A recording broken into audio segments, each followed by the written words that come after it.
በትግራይ ክልል ውጥረቱ እጅግ ነግሷል። በኢትዮጵያ መፈንቅለ መንግስት በድጋሚ በትግራይ ክልል የእርስ በርስ ውጥረት ይረግባል ሲባል በየዕለቱ ነገሩ እየጦዘ ቀጥሏል። የመፈንቅለ መንግስት እንቅስቃሴ መሪዎች እነማን ናቸው? ጌታቸው ረዳ ምን አደረጉ? ዶክተር ደብረጽዮን ገብረሚካኤል የመለሱት አጸፋዊ ምላሽ ምንድነው? የትግራይ መሬት ስር እየተፈጠሩ ያሉ ያልተጠበቁና አስደንጋጭ ክስተቶች፣ በዶክተር ደብረጽዮን ገብረሚካኤል የተሰጠው መግለጫ ምንድነው? ጌታቸው ረዳ ያገዷቸው አካላትስ እነማን ናቸው? እኚህን ጉዳዮች በስፋት እንመለከታለን። በሌላኛው መረጃችን ደግሞ በእንግሊዝና በጀርመን የኮሌራ በሽታ የተገኘ ሲሆን ሀገራቱ ጉዳዩን ከኢትዮጵያ ጋር አገናኝተዋል። ለምንና እንዴት የሚለውን በስፋት እንመለከታለን። የአሜሪካው ፕሬዝዳንት ዶናልድ ትራምፕ ያደረጉት ድብቅ ስብሰባ ላይ የተሰነዘሩ ክሶችና የትራምፕ ወቀሳዎች፣ የቢሊዮነሩ ኤለን መስክ ጉዳይ አነጋጋሪና አከራካሪ ሆኗል። ይህንንም ጉዳይ በስፋት እንመለከታለን። ሰላም ጤና ይስጥልን። በመላው ክፍለ ዓለማት የምትገኙ የዴ ታርጌት ኒውስ ቤተሰቦቻችን በያላችሁበት የዓለም ስፍራ ሁሉ ሰላማችሁ ይብዛልን እያልን እነሆ ለቻናላችን አዲስ ሆናችሁ ቻናላችንን ሰብስክራይብ በማድረግ ቤተሰብ እንድትሆኑን በተጨማሪም የደወል ምልክቱን በመንካት ዘላቂ ቤተሰብነትን ከኛ ጋር እንድትመሰርቱ እንዲሁም በየዕለቱ የምንለቃቸውን ቪዲዮዎችን ከወደዳችሁ ላይክ እና ሼር እንድታደርጉልን እየጠየቅን ወደ መረጃዎቹ እናመራለን። መልካም ቆይታ። ወደ አስቀደምንላችሁ መረጃችን ስናመራ በትግራይ ክልል ውጥረቱ እጅግ ነግሷል። አቶ ጌታቸው ረዳና ዶክተር ደብረጽዮን ገብረሚካኤል የተለያዩ ምላሾችን እየሰጡ ይገኛሉ። የቃላት ውርወራውም እየጦፈ ቀጥሏል። አንዳንዴ ሞቅ ሌላ ጊዜ ደግሞ ረገብ እያለ የቀጠለው የህወሓት አመራሮች ሽኩቻ መነሻው በፕሪቶሪያው ስምምነት ላይ የተሳተፈው የአቶ ጌታቸው ረዳ ቡድን ምን መፈጸምና አለመፈጸም እንዳለበት በተገቢ ሁኔታ ሳይደራደር ትዕዛዝ ተቀብሎ በመምጣቱ ምክንያት መሆኑን የህወሓት አንደኛው ክንፍ ሊቀመንበር ዶክተር ደብረጽዮን ገብረሚካኤል ተናገሩ። ዶክተር ደብረጽዮን ገብረሚካኤል ዘኒ ሁማኒታሪያ ከተሰኘው ሚዲያ ጋር በነበራቸው ቆይታ የፕሪቶሪያ ስምምነት አሁን በትግራይ ፖለቲካ ሊቃን መካከል ለሚታየው መቆራቆስ ዋነኛው ምክንያት ነው በማለት ስምምነቱን የክፍፍሉ መነሻ ብለውታል። አቶ ጌታቸው ረዳ ወደ ደቡብ አፍሪካ ይዘው የተጓዙት ተደራዳሪ ቡድን በጦርነት ለደቀቀችው ትግራይ ጦርነቱን ብቻ እንዲያስቆምና ከዚያም ያለፈ ያነሰም ነገር እንዳይፈጽም ነበር ተርኮ የተሰጠው ያሉት ዶክተር ደብረጽዮን ገብረሚካኤል የክልሉን መንግስት የሚያፈርስ ትዕዛዝ ጭምር ይዘው መጥተዋል በማለትም ተደራዳሪ ቡድኑን ኮንነዋል። የስምምነቱ መነሻ ውሎችም በፌደራል መንግስት የተቀረጹ ናቸው። የኛን ተደራዳሪ ቡድን በቀላሉ ትዕዛዞችን እየተቀበላችሁ እንጂ እየተደራደራችሁ አይደለም ብለን ነግረናቸዋል በማለትም አክለዋል። አቶ ጌታቸው ረዳ በፌደራል መንግስት ግፊትም የትግራይን ክልላዊ መንግስት የሚያፈርስ የትግራይ ሰራዊትን በአጭር ጊዜ ሰሌዳ ውስጥም ትጥቅ የሚፈታበት እንዲሁም በአማራ ኃይሎች የተያዙ የትግራይ ክፍሎችን አወዛጋቢ ግዛቶች የሚል ስምምነት ፈርመው መጥተዋልም ሲሉ ማስረድተዋል። ይሁን እንጂ አሁን የፕሪቶሪያውን ስምምነት ራሱ መፈጸም አለመቻሉን ገልጸው ራሳቸውና ቡድናቸውን ስምምነቱን ተፈጻሚ እንዲሆኑ ቁርጠኛ እንዲሆኑ ዶክተር ደብረጽዮን ተናግረዋል። ህወሓት በሰላም ስምምነቱ መሰረት የአማራ ኃይሎችና የኤርትራ ወታደሮች የትግራይ ተዋጊ ኃይል ትጥቅን ከመፍታቱ በፊትም መውጣት እንዳለባቸው፣ ተፈናቃዮችም የሚመለሱበትን ምቹ ሁኔታ መፍጠርና ምርጫ የሚደረግበትን አውድም ማመቻቸትን አሁንም እንደሚጠይቅም አስታውቀዋል። የዶክተር ደብረጽዮን ገብረሚካኤል ቡድን የአማራ ክልል ኃይሎች እንዲወጡ በፌደራል መንግስት ላይ ጫና ማድረግ ባለመቻሉ የአቶ ጌታቸውን ጊዜያዊ አስተዳደር ተጠያቂ ቢያደርግም ጊዜያዊ አስተዳደሩ በበኩሉም የፕሪቶሪያ ውል በመጣስና ድንበር ማስከበር ባለመቻሉ የፌደራል መንግስትን ሲወቅስም ይደመጣል። የህወሓት ስራ አስፈጻሚ ኮሚቴ አባልና የዶክተር ደብረጽዮን ቡድን ጋርም አጋር የሆኑት ዶክተር አብርሃም ተከስተ ጠቅላይ ሚኒስትር አብይ አህመድ ከፈለጉ በአንድ ጥሪ ጥያቄዎችን መመለስ ይችሉ ነበር በማለትም በአማራ ኃይሎች ተይዘዋል ስለተባሉት አካባቢዎችም ተናግረዋል። የኢትዮጵያ ብሔራዊ ምርጫ ቦርድም የካቲት 5 ቀን 2017 ዓ.ም ባወጣው መግለጫ ህወሓትን በተመለከተ ስብሰባ ካደረገ በኋላ ጠቅላላ ጉባኤ ለማካሄድ የተሰጠውን የጊዜ ገደብም ባለመጠቀሙ ለ3 ወራት በምንም አይነት የፖለቲካ እንቅስቃሴ ውስጥ እንዳይሳተፍ እገዳ ጥሎበታል። ህወሓት የካቲት 11 ቀን 2017 ዓ.ም የተመሰረተበትን 50ኛ ዓመት ማክበሩም ይታወሳል። በተያያዘ መረጃም የትግራይ ክልል ጊዜያዊ አስተዳደር ፕሬዝዳንት አቶ ጌታቸው ረዳ ትላንት ማምሻውን 3 የህወሓት የጦር አዛዦችን ከስራ እንዳገዷቸውም ተሰምቷል። ጀነራሎቹ ከስራ የታገዱት መፈንቅለ መንግስት ለማድረግ የግጭት እንቅስቃሴ መጀመራቸውን ተከትሎ ነው ተብሏል። የታገዱት ጀነራሎችም አንደኛ ጀነራል ምግበይ ኃይሌ፣ ሁለተኛ ጀነራል ዮሐንስ ወልደ ጊዮርጊስ፣ ሶስተኛ ጀነራል ማሾ በየነ ናቸው። እነዚህ የታገዱ ጀነራሎችም በሰሜኑ ጦርነት ወቅትም ዋና የጦር አዛዦችም እንደነበሩ ነው የተገለጸው።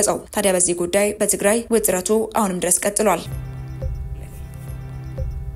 ወደ ቀጣይ መረጃችን ስናመራ በእንግሊዝና በጀርመን የኮሌራ በሽታ የተገኘ ሲሆን ሀገራቱ ጉዳዩን ከኢትዮጵያ ጋር አገናኝተውታል። 4 ሰዎች በእንግሊዝ ውስጥ በተደረገላቸው ምርመራ ኮሌራ መያዛቸው የተገለጸ ሲሆን ከነዚህ ውስጥም 3ቱ በቅርቡ ወደ ኢትዮጵያ ተጉዘው እንደነበርም ትራቨል ሄልዝ ፕሮ ባቀረበው ዘገባ ማስታውቋል። አንደኛው በርሜል ጊዮርጊስ የሚገኘውን የጸበል ቦታ መጎብኘቱን የጠቀሰው ዘገባው አራተኛው ግለሰብ ወደ ኢትዮጵያ ሄደ ባይሆንም ከዚሁ ቦታ የመጣን ጸበል መጠጣቱንም ገልጿል። በሌላ በኩል በጃንዋሪ ወር ወደ ኢትዮጵያ ተጉዘው የነበሩ 2 ጀርመናውያን በኮሌራ መያዛቸው መሞታቸውን የጠቀሰው ዘገባው እነዚህ ወደ በርሜል ጊዮርጊስ ሄደው ጸበል ይዘው ወደ ሀገራቸው መመለሳቸውንም አስታውቋል። እነዚህ ሰዎች ወደ ጀርመን ከተመለሱ በኋላ ከሌላ ሰው ጋር በመሆን ጸበሉን ከተጠቀሙ በኋላ ሶስቱም ታመው ሆስፒታል ገብተው እንደነበርና በሽታቸው ኮሌራ መሆኑ እንደታወቀም ገልጿል። በአሁኑ ወቅትም በኢትዮጵያ ውስጥ 223 ሰዎች በኮሌራ መያዛቸውና በበሽታው 4 ሰዎች መሞታቸው የጠቀሰው ዘገባው ይሁንና በሽታው ለሞት የሚያሰጋ እንዳልሆነ አስረድቷል። ከ1 ሚሊዮን ሰዎች 2 ወይም ደግሞ 3 ሰዎች በበሽታ የሚሞቱ ከመሆኑ አኳያ አስጊ እንዳልሆነ ጠቅሶ ክትባት እንዳለውም አስታውቋል።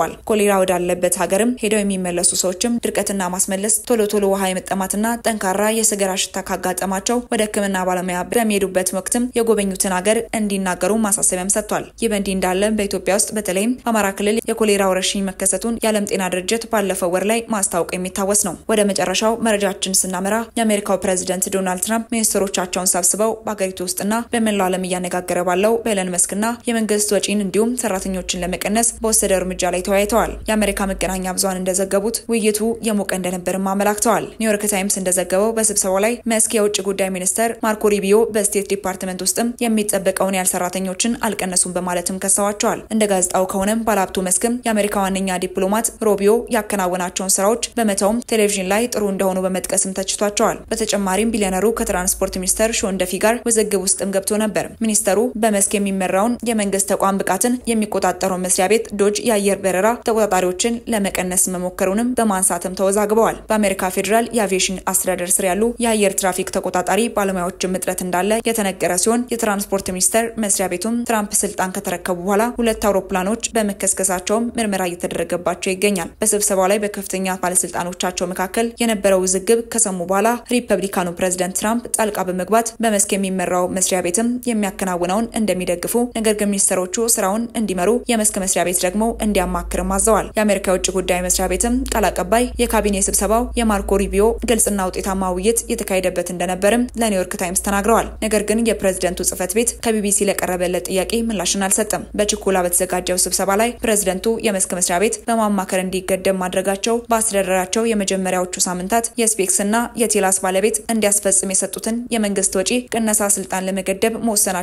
የሚያሳይ ማስረጃ ሊሆን ይችላል። ከሚኒስትሮቻቸው ጋር ያደረጉትን ስብሰባ ይዘት በተመለከተ ትራምፕ አስተያየታቸውን የሰጡት የሀገሪቱ መገናኛ ብዙሃን ስለ ጉዳዩ ከዘገቡ በኋላ ትሩዝ ሶሻል በተባለው የማህበራዊ ሚዲያ ገጻቸው ላይ ባሰፈሩት ጽሑፍ ነው የገለጹት። በዚህም ባለስልጣኖቻቸው ከመንግስት መስሪያ ቤት ጋር በጋራ በመሆን በወጪ ቅነሳ እርምጃዎች ላይ እንዲሰሩ ትዕዛዝ ማስተላለፋቸውን አመላክተዋል። ሚኒስትሮቹ እንደተገነዘቡትም በተለያዩ መስሪያ ቤቶች ውስጥም የሚሰሩትን ሰዎች ሲያውቁና ሲረዱ የሚቀጥለውንና የሚቀንሰውን በመለየት ትክክለኛውን እርምጃ ሊወስዱ ይችላሉ በማለትም ጥንቃቄ የተሞላበት ስራ እንደሚሰራም አመላክተዋል። በተጨማሪም የመስክ መስሪያ ቤት ከይፋ የመንግስት የኢሜል አካውንት በሚሊዮኖች ለሚቆጠር የፌዴራል መንግስቱ ሰራተኞች በላከው መልእክትም የወራት ደሞዛቸውን በመቀበል ስራቸውን እንዲለቁ ሀሳብ አቅርቧል። እንዲሁም የፌዴራል መንግስቱ ሰራተኞች በየሳምንቱ ስላከናወናቸው ስራዎችም ሪፖርት እንዲያቀርቡ፣ ካልሆነ ግን ከስራ የመሰናበት ዕጣ ፈንታ እንደሚገጥማቸው ማሳውቆ ነበር። ነገር ግን አንዳንድ ተቋማት ሰራተኞቻቸውን ለኢሜል መልእክቱ መልስ እንዳይሰጡ ማዘዋል። በተጨማሪም የመስክ መስሪያ ቤትም አዲስ የተቀጠሩ የመንግስት ሰራተኞች በሙሉ ከስራ እንዲሰናበቱ ማዘዋል። ለዚህም ምክንያቱም ሰራተኞቹ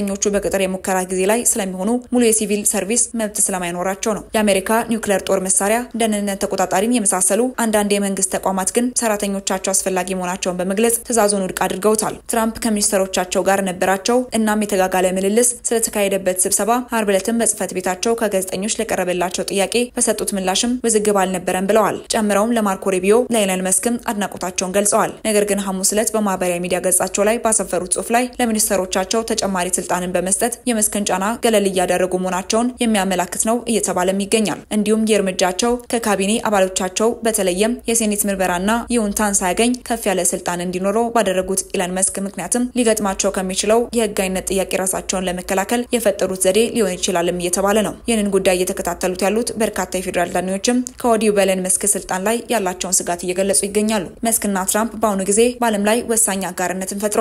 ኤለን መስክ የዓለማችን ቁጥር 1 ሀብታም እንዲሁም ትራምፕ ደግሞ የምድራችን ኃያሉ ፖለቲከኛ በመሆናቸው ተጽዕኗቸው ቀላል የሚባል አይደለም። ነገር ግን የሁለቱ ጥምረት ምን ያህል ጠንክሮ ይቀጥላል የሚለው ጥያቄም በርካታ መላምቶችን ዋሽንግተን ውስጥም ሲያስነሳ ቆይቷል። ይሁን እንጂ ሲሰነዘሩ የነበሩ ትንበያዎችም ብዙውን ጊዜ በሁለቱ ኃያላን መካከል እየታደሱ የሚሄዱ ምልክቶችን እያሳዩ በተከታታይ ሲቀጥሉም ቆይተዋል። ውዝግብ ነበረበት ከተባለው የካቢኔ ስብሰባና ትራምፕ መስክ በመንግስት ተቋማት ላይ የነበረውን ፈላጭ ቆራጭ ስልጣን ለሚኒስትሮቻቸው ያጋሩበት ውሳኔን ተከትሎም ሁለቱ ግለሰቦች የሚለያዩም አይመስሉም። አርብ ምሽት መስክ የሳምንቱ መጨረሻን ከፕሬዝዳንቱ ጋር ለማሳለፍም ፍሎሪዳ ውስጥ ወደሚገኝ የትራምፕ ማላጎራ ቅንጡ የመዝናኛና የመኖሪያ ሰፈር ሲሳፈር በፕሬዝዳንት አውሮፕላን ኤርፎርስ 1 ሲሳፈርም ታይቷል። በካቢኔው ስብሰባ ወቅትም የተነሳው አቧራ ምናልባትም በትራምፕና በመስክ መካከል ባለው ግንኙነት የመጀመሪያው ስንጥቃትም ሊሆን ይችላል። ነገር ግን ትራምፕ አሁንም የመስክን መጠነ ሰፊ የለውጥ እርምጃና ግቦቹን እንደሚደግፉም የሚያመላክቱ ብዙ መረጃዎች አሉ። ውድ ተመልካቾቻችን ለእሳቱ የነበሩ መረጃዎቻችን እኚህ ይመስሉ ነበር። አብራችሁን ስለነበራችሁ እጅግ አድርገን እናመሰግናለን። በቀጣይ መረጃዎቻችን እስክንገናኝ ድረስ